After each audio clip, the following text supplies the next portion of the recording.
조갑제 TV 시청자 여러분 안녕하십니까? 2025년 10월 10일 오후 5시 43분입니다.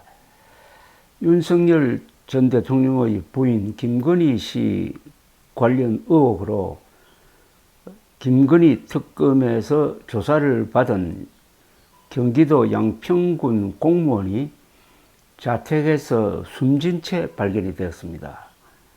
양평경찰서에 따르면 양평군청 소속 50대 사무관급 공무원 A씨가 양평군 양평읍 소재 자신의 아파트 화장실에서 숨진 채 발견되었다는 겁니다. A씨의 동료들은 혼자 사는 A씨가 출근하지 않고 연락도 받지 않자 집으로 직접 찾아갔고 숨진 A씨를 발견해 신고했다고 합니다. 현재까지 타살 혐의점은 발견되지 않았으며 현장에서 A씨의 유서가 발견되었다고 합니다. A씨 유족들은 A씨가 생전에 김 여사 관련 의혹을 수사하는 특검에 출석하여 조사받은 적이 있다는 진술을 한 것으로 보도되고 있습니다. 경찰은 시신의 상태, 유족 진술, 현장 상황을 고려할 때 A씨가 스스로 목숨을 끊은 것으로 보고 자세한 경위를 조사 중이라고 합니다. 특검 수사를 받은 것과 극단적 선택을 한 것 사이에 어떤 관계가 있는지 앞으로 조사가 진행될 것으로 보입니다. 그런데 지난달에는 서울 양평고속도로 종점을 김건희 씨 일가의 땅이 있는 양평군 강상면으로 바꾸었다는 의혹을 받는 국토부 서기관이 구속이 되었습니다. 근데 이 내용을 보면은 별건 수사가 아닌가 하는 의심이 가는 면이 있습니다. 당시 서울중앙지법 남세진 영장전담부장판사는 특정범죄가중처벌법상의 뇌물 혐의를 받는 김모 서기관에 대해서 영장실질심사를 진행한 뒤 구속영장을 발부했습니다. 남 부장판사는 당시 도망할 염려가 있다고 설명을 했습니다. 그런데 이 김 서기관은 2022년 국토부가 용역업체들을 통하여 양평고속도로 사업에 대한 타당성 조사를 진행할 당시 국토부 도로정책과의 실무자로서 용역업체들의 대안 노선을 검토하라고 지시한 인물입니다. 다만 김 서기관은 양평고속도로 의혹과 무관한 개인 비리로 영장이 청구되었고 이날 구속되었습니다. 그러니까 양평고속도로 노선 변경과는 관계없는 다른 건으로 구속이 된 겁니다. 특검은 김 서기관의 자택 등을 두 차례 압수수색하는 과정에서 관련 업체들로부터 3천만 원이 넘는 현금을 받은 정황을 포착했다고 합니다. 특검은 김 서기관이 양평군 강상면으로 종점을 변경하도록 용역업체에 압력을 행사한 혐의도 함께 수사 중이기는 한데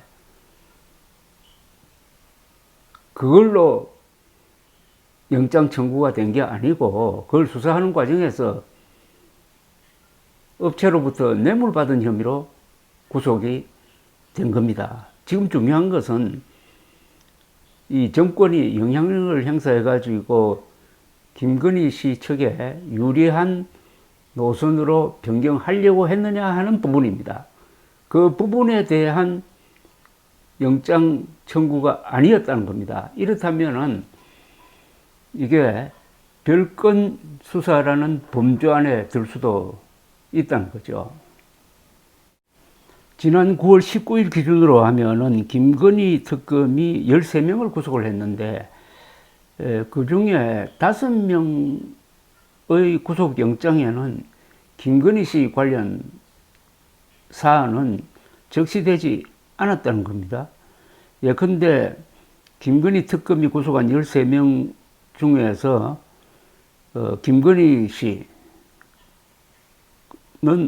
뭐 도이치모터스 주가 조작, 공천 개입, 통일교, 서희건설 등서 건품수수 등등 혐의를 받고 있습니다. 건진법사 전성배 씨는 통일교 건품수수 및 청탁 관련입니다. 김상민 전 검사는 공천 위에 김 여사 측에 이우한 그림을 선물했다는 혐의입니다. 그리고 윤영호 전 통일교 본부장은 통일교 건품 공여 및 청탁 혐의 등으로 구속이 되었습니다.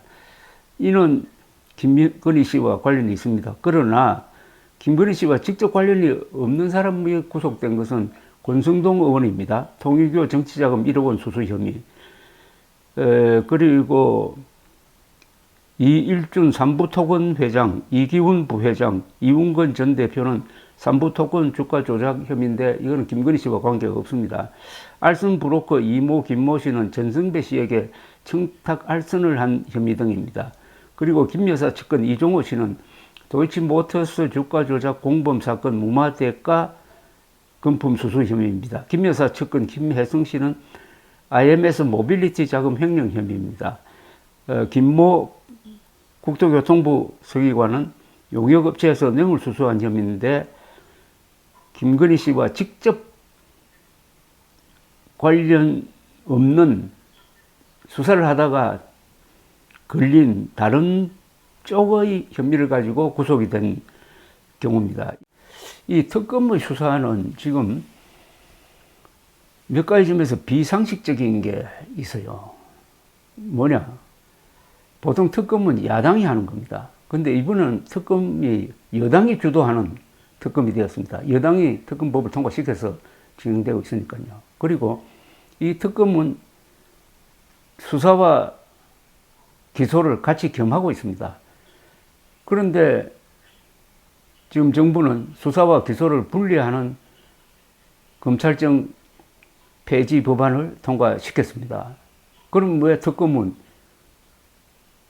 그대로 수사와 기소를 같이 하도록 하느냐 하는 점에서 이해가 되지 않는 부분이 있습니다. 그리고 특검이 지금 구속영장을 청구를 해가지고 몇 번 기각되는 과정을 보면은 좀 무리하게 하는 것 아니냐. 특히 내란 특검이 평양에 무인기 보내는 걸 가지고 외환죄로 엮으려고 시작한 것부터가 좀 잘못되었습니다. 외환죄는 적국과 통모하여 대한민국에 말하자면 해를 끼치는 그런 혐의입니다. 북한은 적국이 아니에요. 그러니까 이 외환죄는 성립이 되지 않습니다. 그런데도 왜 외환죄로 접근을 했을까? 그때부터 무리가 생긴 것 아니냐 하는 점에서 특검의 신뢰성에 대해서 상당히 먹칠을 하는 접근 방법이었습니다. 반대로 꼭 해야 될 걸 또 안 하는 것도 있는 것 같아요. 부정선거 음모론입니다. 윤석열 대통령이 자기가 선거 관리를 해놓고 작년 4월의 경우에 그게 부정선거라고 거짓말을 하면서 그걸 비상계엄 선포의 명분으로 삼고 그 뒤에도 계속 부정선거 있었다고 주장을 하고 여기에 선동된 사람들이 난동을 부리고 하는데도 왜 부정선거 음모론 수사를 하지 않느냐는 겁니다. 부정선거 음모론 수사는 하지 않고 무인기 보낸 걸 외환죄로 지금 걸려고 하는 이 불균형은 이건 뭔지 모르겠어요. 지금 엉뚱한 데 신경 쓰지 말고 부정선거 음모론을 수사를 해가지고 이것은 엄벌을 해야 됩니다. 지금 가지고 있는 법으로도 충분히 할 수가 있습니다. 한번 생각해 보십시오.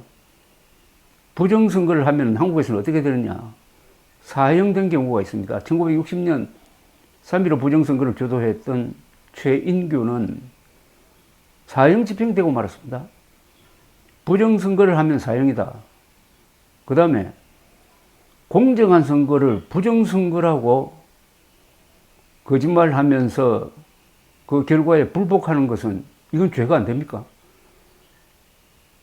공정선거를 부정선거로 모는 것은 공정해야 할 선거를 부정선거 하는 것과 거의 비슷한 반민주적 범죄 아닙니까? 그리고 공직선거법에는 선거의 자유를 방해하는 사람은 처벌하게 되어 있습니다. 사전투표는 부정선거다라고 선동을 하는 게 바로 선거의 자유를 방해하는 겁니다. 왜 그 법이 있는데도 특검은 부정선거 혐의자를 불러서 조사를 하지 않습니까?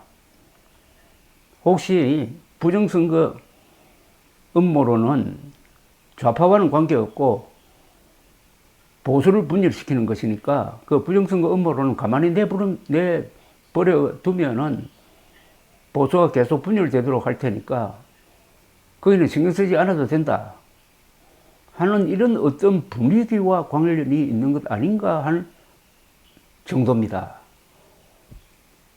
그래서 특검이 굴러가는 게 저는 좀 이상한 방향으로 가고 있다고 봅니다. 저는 윤석열의 이 불법 계엄은 철저하게 수사를 해야 됩니다. 그래야 하여 반역의 실을 말려야 된다고 저는 초장부터 주장해 왔습니다. 그렇게 하려면 수사가 엄정해야 합니다. 무리하면 안 됩니다. 엄정한 것은 꼭 수사해야 될 것을 수사하는 것입니다. 너무 가지를 벌리면 안 됩니다. 꼭 수사해야 될 것은 부정선거 음모론입니다. 그리고 본안 수사가 막히면 거기서 끝내야 됩니다. 격까지 펼치다가는 어렵게 죽는 사람이 생긴다는 것이 과거의 일이고 그것이 쌓여가지고 검찰청 해체로 갈 정도로 한국의 정치적 수사가 도마 위에 올랐던 점을 감안한다면 똑같은 시도를 특검이 해서는 안 될 것이라고 생각합니다. 감사합니다.